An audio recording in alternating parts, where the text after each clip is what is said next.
Hola y bienvenidos a una nueva edición de nuestra entrevista. Hoy hablamos con Dr. Fidel Castro Díaz Balart, prestigioso físico nuclear, pero también uno de los hijos de Fidel Castro, conocido como Fidelito. Buenos días, muchísimas gracias por su tiempo. Bueno, usted es un físico nuclear. Hablando del futuro del planeta, la comunidad mundial apuesta en gran medida por las tecnologías energéticas de punta. ¿Cómo evalúa los conocimientos que se tienen en el mundo al respecto y el uso que hace de estos la comunidad mundial? Realmente cuando se quiere analizar el balance energético mundial y la crisis energética, más que balance, porque lo que hay es falta de energía de diferentes tipos, hay que adentrarse en otros temas que tienen que ver con la contemporaneidad, como son, digamos, varias crisis que se solapan y coexisten y se refuerzan mutuamente en esta época. Está la crisis energética, pero está la financiera, está la alimentaria, está la crisis de salud. Y todas esas crisis tienen que ver mucho con el estado actual de la humanidad, donde convivimos 7.000 millones de habitantes. No alcanza el agua, no alcanza el alimento. Y dentro de los problemas que hay, sobre todo está el de la energía, que es el sustento de la civilización moderna. Realmente en la actualidad el 85% de las energías dependen del petróleo, el carbón y el gas. Alrededor de un 6% en el balance energético, cada una tiene la nuclear y la hidroeléctrica. La biomasa también tiene un poquito y las otras fuentes renovables alrededor del 3%. Así que cuando hablamos de las nuevas tecnologías, hay gran esperanza en el tema de lograr el mix adecuado. Pero en la actualidad, para poder transformar el balance energético actual, se requieren décadas para que la tecnología madure. Y pienso que durante las próximas 50, 100 años, vamos a depender fundamentalmente de las mismas fuentes de energía. Bueno, pero en general el desarrollo de las energías supone un cierto peligro, ¿no? Por ejemplo, cuando hablamos del tema nuclear, la gente lo ve como un peligro. ¿Es verdad que es un peligro o es más bien, digamos, un mito? Bueno, no sé si usted sabe que yo he escrito sobre el tema, tengo incluso un libro que se ha traducido en varios idiomas, se llama Energía nuclear, peligro ambiental o solución del siglo XXI. En esa obra yo defiendo la tesis de que si bien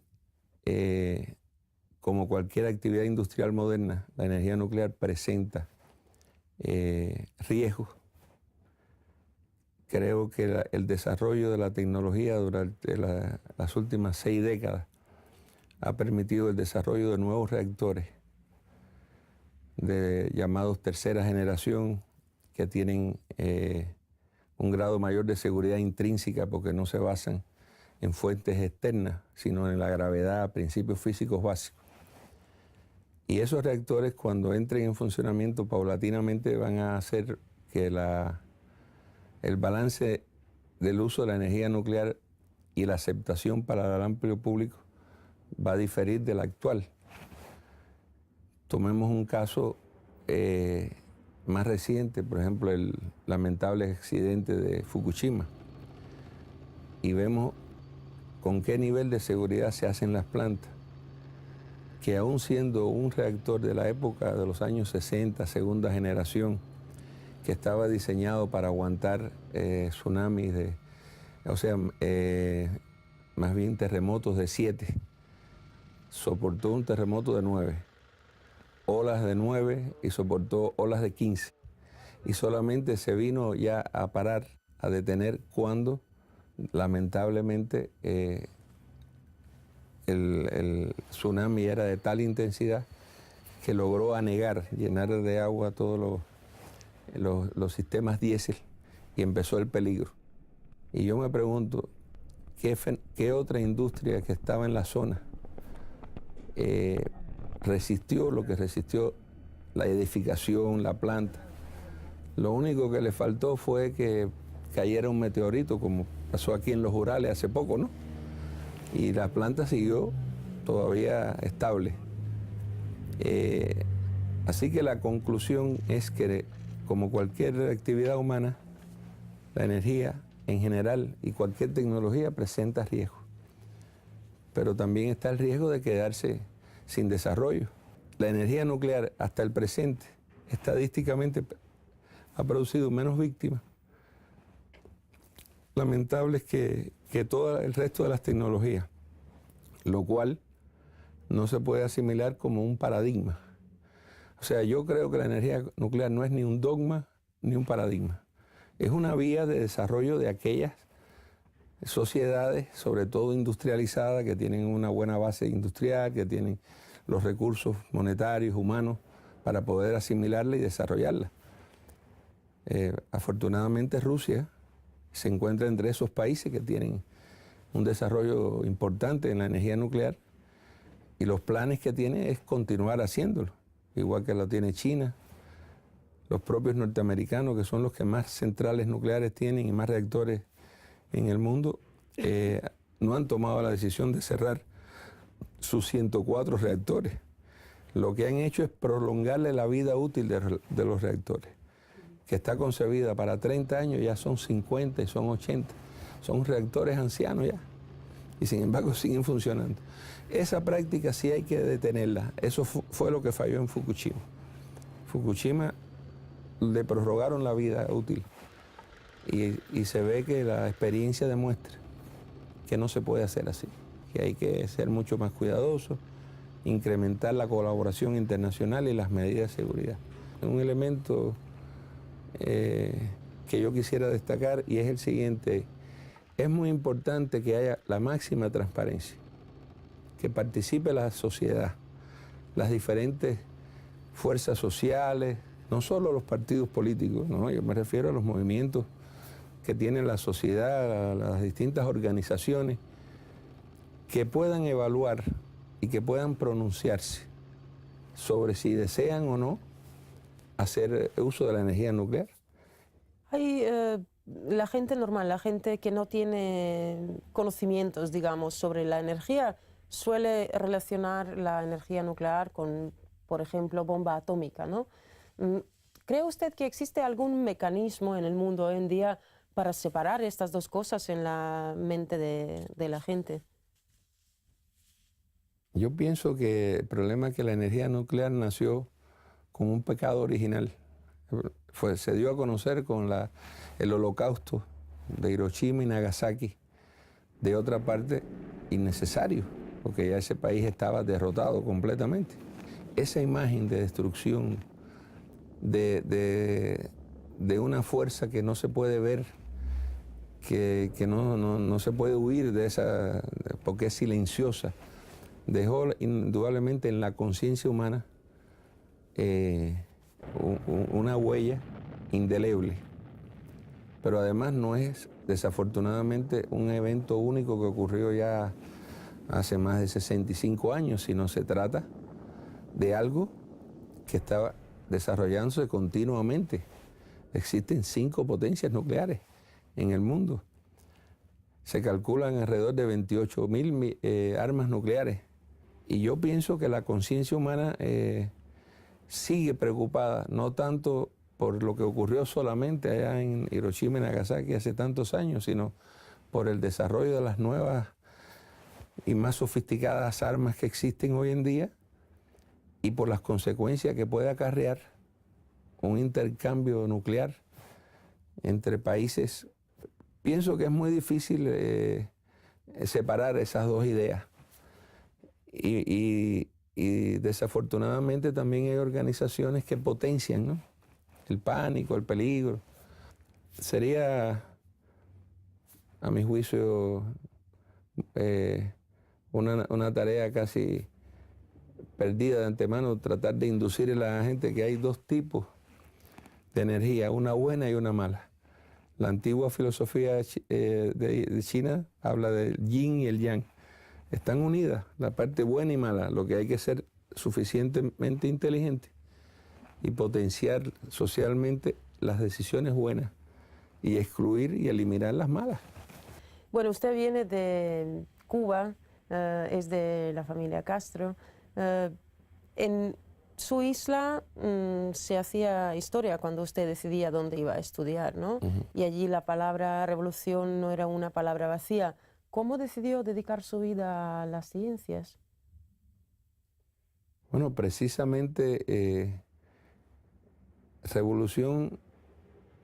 la revolución se manifestó desde una fecha muy temprana en el campo de la educación, en el campo de las potencialidades científicas, en el campo de la equidad y de los sistemas que garantizaban la salud. Y es conocido que desde que una época tan temprana como el año 60, el líder histórico de la revolución, Fidel, dijo que Cuba en el futuro debería depender de los hombres de ciencia, de los hombres de pensamiento.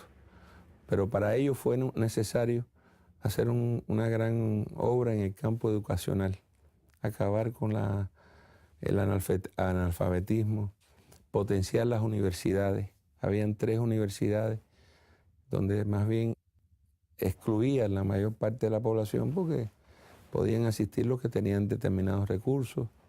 Había discriminación de género, discriminación racial y de recursos. Hoy en día hay 64 universidades en el país y ya esa revolución educacional potenció el interés, el conocimiento y, entre otros, potenció la importancia de la ciencia para el desarrollo. Un ejemplo evidente es el Centro Nacional de Investigaciones Científicas que se creó en el año 65 y no tuvo que pasar muchos años. En el año 80, cuando comenzó el boom de la biotecnología, los líderes científicos salieron de esa institución. Estudiaron en otros países, la colaboración internacional, pero precisamente es un gran ejemplo de cómo la ciencia básica o la ciencia fundamental incide después en un desarrollo económico. Y hoy día Cuba presenta un complejo biotecnológico reconocido como el más avanzado entre los países del mundo subdesarrollado. Y en años recientes se ha convertido en el segundo sector captador de divisas. Evidentemente yo tuve inclinaciones desde pequeño por el área del conocimiento basado en este tipo de materias científicas. Y tuvimos la posibilidad y el privilegio de estudiar esta especialidad y estudiarla aquí en su país, en Rusia. Bueno, usted ha estudiado en la Universidad de Lomonosov, luego ha estado vinculado con el Instituto de Kurchatov. ¿Pero qué memorias lleva de esta parte de su vida, de Rusia? Siempre son los años que uno recuerda con más cariño, con más... es cuando se va desarrollando la vocación, la inteligencia. Y es una época donde además la persona puede conocer mucho de los países donde ha podido estudiar y ha vivido, ¿no? Y yo realmente me siento muy contento de haber podido conocer, no solo tener una profesión de tanto interés y tanta aplicación, sino conocer la vida, la cultura, conocer al pueblo ruso, el alma rusa. ¿La ha conocido? Sí, yo creo que sí. Según la prensa, usted mientras estudiaba en Rusia utilizaba el nombre de José Raúl. Pero sus amigos, sus compañeros de la universidad, ¿sabían en realidad quién era? ¿Cómo era posible esconder ese hecho? Bueno, entre otras cosas, cuando uno es joven y realmente el parecido físico no era tan notable, era uno más. Y yo pude convivir y desarrollar mi trabajo sin que, yo diría, la inmensa mayoría de mis condiscípulos todos y de las autoridades, muy pocas sabían que mis vínculos, ¿no?, de parentesco, que inclusive hasta el día de hoy tengo necesidad a veces de acreditar que aquella persona soy yo, porque tengo el título a nombre de esa persona. Tengo el título de primer grado del PhD, ¿no? Candidato, a nombre de esa persona. Ah, también a nombre de José Raúl, sí, ¿no? y he publicado más de 30 trabajos. Entonces he tenido que buscarme certificados para poder acreditar. Pero yo creo que eso, visto en la distancia, fue una ventaja. Y es una parte de la trayectoria vital de cada persona. No creo que me haya perjudicado en lo más mínimo. Inclusive tuve el placer de recibir de las autoridades de la Universidad Lomonosov el dossier, ¿no?, de mis estudios, ¿no? Y después en el Kurchatov, cuando recibí el título de doctor honoris causa por el MIFI, me dieron el de doctor de primer grado. Y lo conservo con mucho cariño, Realmente lo importante no creo que sean tanto los nombres, sino qué persona. Pero en realidad seguro que el hecho de ser hijo de Fidel le condicionó en la vida, en ciertas cosas, bueno, digamos. Es muy difícil encontrar a alguien que ser hijo de sus padres no lo condicione, ¿no? En los gustos, Algunos más, algunos menos. Claro. Por suerte en este campo del desarrollo científico, en mi familia no existe esa tradición. Más bien existe a partir de mí con los hijos, ¿no?, que siguieron las carreras científicas, pero no porque yo condicioné a nadie, sino porque el vivir, la convivencia, el estudio, las inquietudes intelectuales y culturales que la familia te transmite, pues de alguna manera influye. Sí, estamos hablando ahora de esto de, bueno, la familia influye, ¿no? ¿Se acuerda de algunas conversaciones con su padre, a lo mejor qué valores le daba su padre en aquella época, en la época en la que usted ha sido estudiante? Bueno, no es un secreto de que en los años de mi adolescencia y primera juventud, en Cuba había una situación muy compleja, sumamente compleja, agresiones externas, Girón, la crisis de octubre, el tema relacionado con las bandas en las montañas, la necesidad de desarrollar industria, desarrollar la educación. Y indudablemente tanto él como los otros principales líderes tenían poco contacto. No tenían la posibilidad que tiene un ser humano normal de llegar a la casa tranquilo y por lo tanto mucho de lo que ocurrió en aquellos años fue de carácter social. Es decir, había mucha energía dedicada, desplegada hacia los jóvenes, y mucha de esa influencia la recibí yo. También recibí determinada literatura. A mí me gustaba desde pequeño la cuestión relacionada con los estudios atómicos, con los estudios, la matemática, y bueno, hay mucha forma indirecta de influir sobre el destino futuro. Pero no era precisamente lo que se puede catalogar como algo normal, ¿no?, sino algo que tenía que ver con el contexto. Había un filósofo español, Ortega y Gasset, que decía: yo soy yo y mis circunstancias. Eso puede decirlo cualquiera. Y eso lo puedo repetir yo también. Determinadas circunstancias favorecieron que pudiera estudiar y que pudiera dedicarme a una profesión que escogí. Bueno, una pregunta más del área personal. Es que a mí simplemente me parece muy interesante, por ejemplo, una persona que estudia con usted, ¿no?, y no sabe que usted es hijo de Fidel. A lo mejor tiene alguna anécdota cuando alguno de sus amigos se enteró, ¿cómo reaccionó? Durante todos mis estudios no ocurrió eso. Yo terminé mis estudios en la universidad y seguí la aspirantura. Y seguí igual. Seguí siendo Como José Raúl. José Raúl, sí. Y por lo tanto no hubo ningún trauma, ni para mí ni para otros. Cuando ha pasado los años, bueno, muchos de los amigos que tuvimos en esa época y que convivíamos, hacíamos la vida normal de un estudiante, seguramente, qué bien. Lo que estoy seguro es que conocieron a la persona, no el parentesco ni el nombre, ¿no? Y por lo tanto yo creo que hay amigos que no se sintieron tampoco engañados, excluidos, era algo que era externo, ¿no? Sí, era mucho más fácil en aquella época como no decir quién era en realidad, porque no existía la prensa amarilla, los programas en la televisión eran diferentes, pero también sí que es interesante que se sabe muy poco de la parte personal de la familia Castro. ¿Cómo se ha conseguido mantener eso en, digamos, secreto?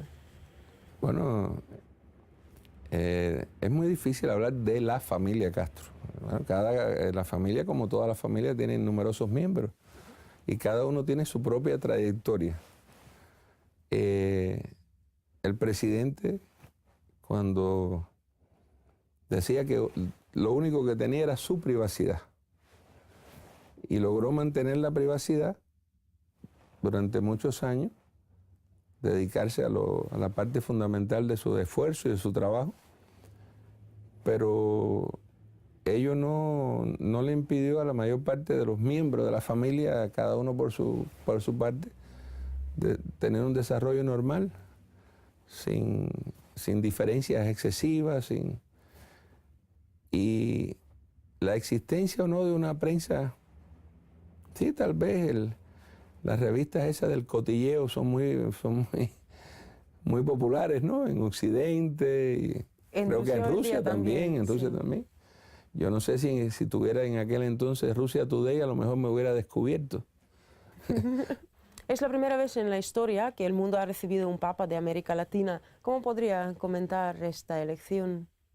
Se haya decidido elegir a un papa de la región latinoamericana en un momento en que la Iglesia Católica, según sus propios protagonistas, necesita reforma, necesita transformaciones, y la región latinoamericana es una de las regiones que tiene mayores cambios desde el punto de vista social, económico. Se dio un fenómeno que no se daba hacía 400, 500 años, que un papa renunciara. Pero bueno, eso ocurre también, ha ocurrido 5 o 6 veces en la historia. Y eso dio la oportunidad de que un nuevo papa, cuyo discurso y cuyas ideas expuestas son bastante progresistas. Se dice que es jesuita y por tanto es conservador. Es posible, yo no soy un experto en estos temas. Pero sin embargo yo he leído que dice que quiere una iglesia para los pobres. Y hay una serie de actos litúrgicos de los papas que él ha renunciado a ella, según lo que hemos podido ver. Si se interesa en los aspectos sociales y se interesa en acercar más la iglesia a las necesidades de los seres humanos a nivel global y específicamente de los pobres, indudablemente su ejercicio será beneficioso y le desearíamos el mejor de los éxitos en el plano personal. Bueno, todo el mundo reconoce que los líderes de la Revolución Cubana tienen un carisma especial, pero ¿cree que las generaciones jóvenes son capaces de asumir el legado que les van a dejar los hermanos Castro? La gente joven en Cuba más del 70% de la población nació después de la Revolución. Cuba es una sociedad que está en constante transformación. Y esas transformaciones son producto de su propio desarrollo histórico, de su visión de futuro. Recientemente en el Parlamento que fue electo, se se eligió como primer vicepresidente a un hombre joven, con experiencia, preparación técnica, carismático. Y yo estoy convencido que fue bien recibido no solo por los jóvenes, creo que también por la población en general. Pero esa es además la ley de la vida. Cada país encuentra su propio camino y a partir de ese camino va desarrollando su sociedad, su economía de una manera inclusiva, que es lo que hace Cuba, con el género, con las diferentes etnias que forman nuestra nacionalidad. Y pienso que es un fenómeno muy positivo que se va a ir desarrollando en los próximos 5 o 6 años. El presidente Raúl Castro dijo que aunque debe haber algunos cambios constitucionales, que este sería su último término. Y bueno, antes que él, el líder histórico de la revolución también renunció a todos sus cargos. Y llama la atención que eso a veces no tiene la repercusión internacional y la interpretación que debería tener. ¿En cuántos lugares del mundo se hace eso, no? Muchas veces por el orden establecido, pero en Cuba han ido sucediéndose, ¿no? Ya líderes históricos de la revolución han pasado a retiro, mucha juventud a nivel de los municipios, de las provincias. Así que pienso que es un proceso natural y que cada vez más la joven generación va a ir participando en diferentes lugares, en diferentes instituciones como protagonistas, que son algo muy normal. A veces se le da una connotación un tanto extraña, ¿no? Porque es lo normal que eso ocurra. Y ha sido muy bien recibido y va a ser un proceso gradual que va a ir cada vez más mayor participación de gente joven. En el Parlamento cubano, en la última elección, cerca del 48% son mujeres. Hay muchas mujeres, hay 2 mujeres que son vicepresidentas, hay unas cuantas ministras. En la medicina son mayoritarias. En algunas profesiones a nivel de los gobiernos municipales, provinciales, ocupan puestos de primer nivel y son presidentes de los gobiernos. Es una cuestión muy natural y creo que cada vez más se va viendo ese fenómeno. Doctor, muchísimas gracias por su tiempo. Y a usted por la entrevista esta tan interesante que me hizo rememorar algunos momentos ya pasados. Esto ha sido todo por hoy. Espero que lo hayan disfrutado igual que nosotros. Muchísimas gracias por su atención y hasta la próxima.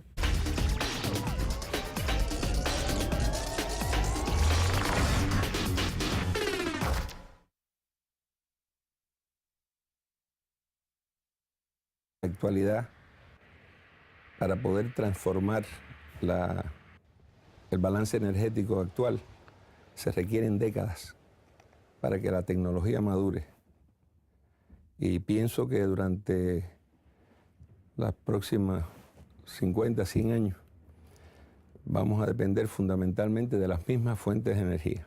Bueno, pero en general el desarrollo de las energías supone un cierto peligro, ¿no? Por ejemplo, cuando hablamos del tema nuclear, la gente lo ve como un peligro. ¿Es verdad que es un peligro o es más bien, digamos, un mito? Bueno, no sé si usted sabe que yo he escrito sobre el tema, tengo incluso un libro que se ha traducido en varios idiomas, se llama Energía nuclear, peligro ambiental o solución del siglo XXI. En esa obra yo defiendo la tesis de que si bien, como cualquier actividad industrial moderna, la energía nuclear presenta riesgos.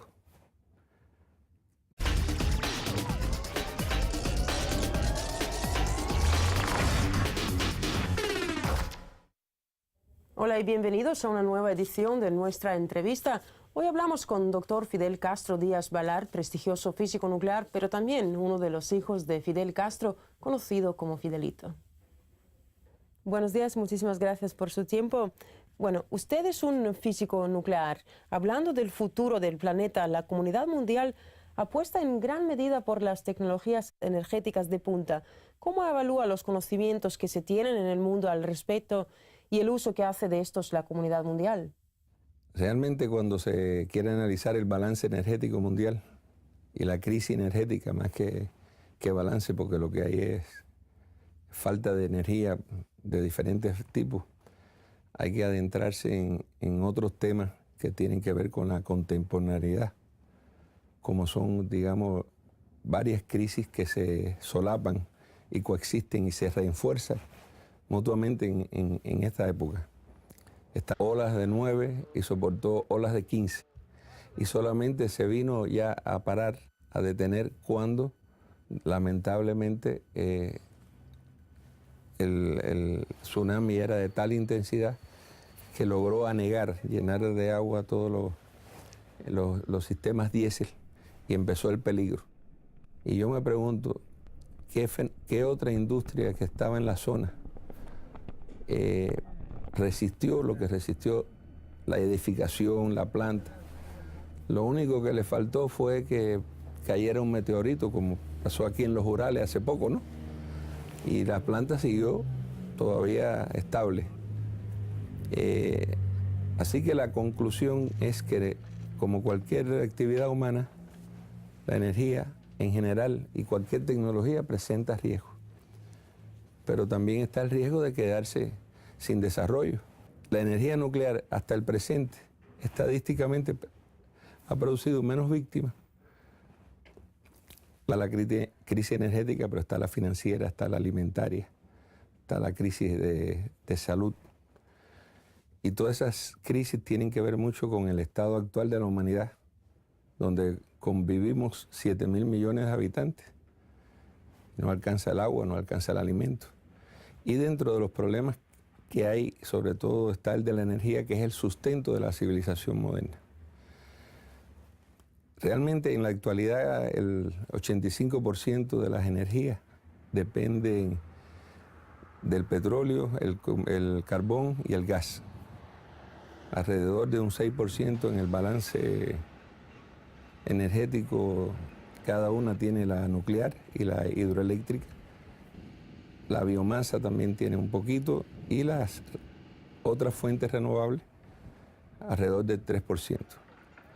Así que cuando hablamos de las nuevas tecnologías, hay gran esperanza en el tema de lograr el mix adecuado. Pero creo que el desarrollo de la tecnología durante las últimas 6 décadas ha permitido el desarrollo de nuevos reactores llamados tercera generación, que tienen un grado mayor de seguridad intrínseca porque no se basan en fuentes externas, sino en la gravedad, principios físicos básicos. Y esos reactores, cuando entren en funcionamiento, paulatinamente van a hacer que el balance del uso de la energía nuclear y la aceptación para el amplio público va a diferir del actual. Tomemos un caso más reciente, por ejemplo, el lamentable accidente de Fukushima, y vemos con qué nivel de seguridad se hacen las plantas, que aún siendo un reactor de la época de los años 60, segunda generación, que estaba diseñado para aguantar tsunamis, más bien terremotos de 7, soportó un terremoto de 9.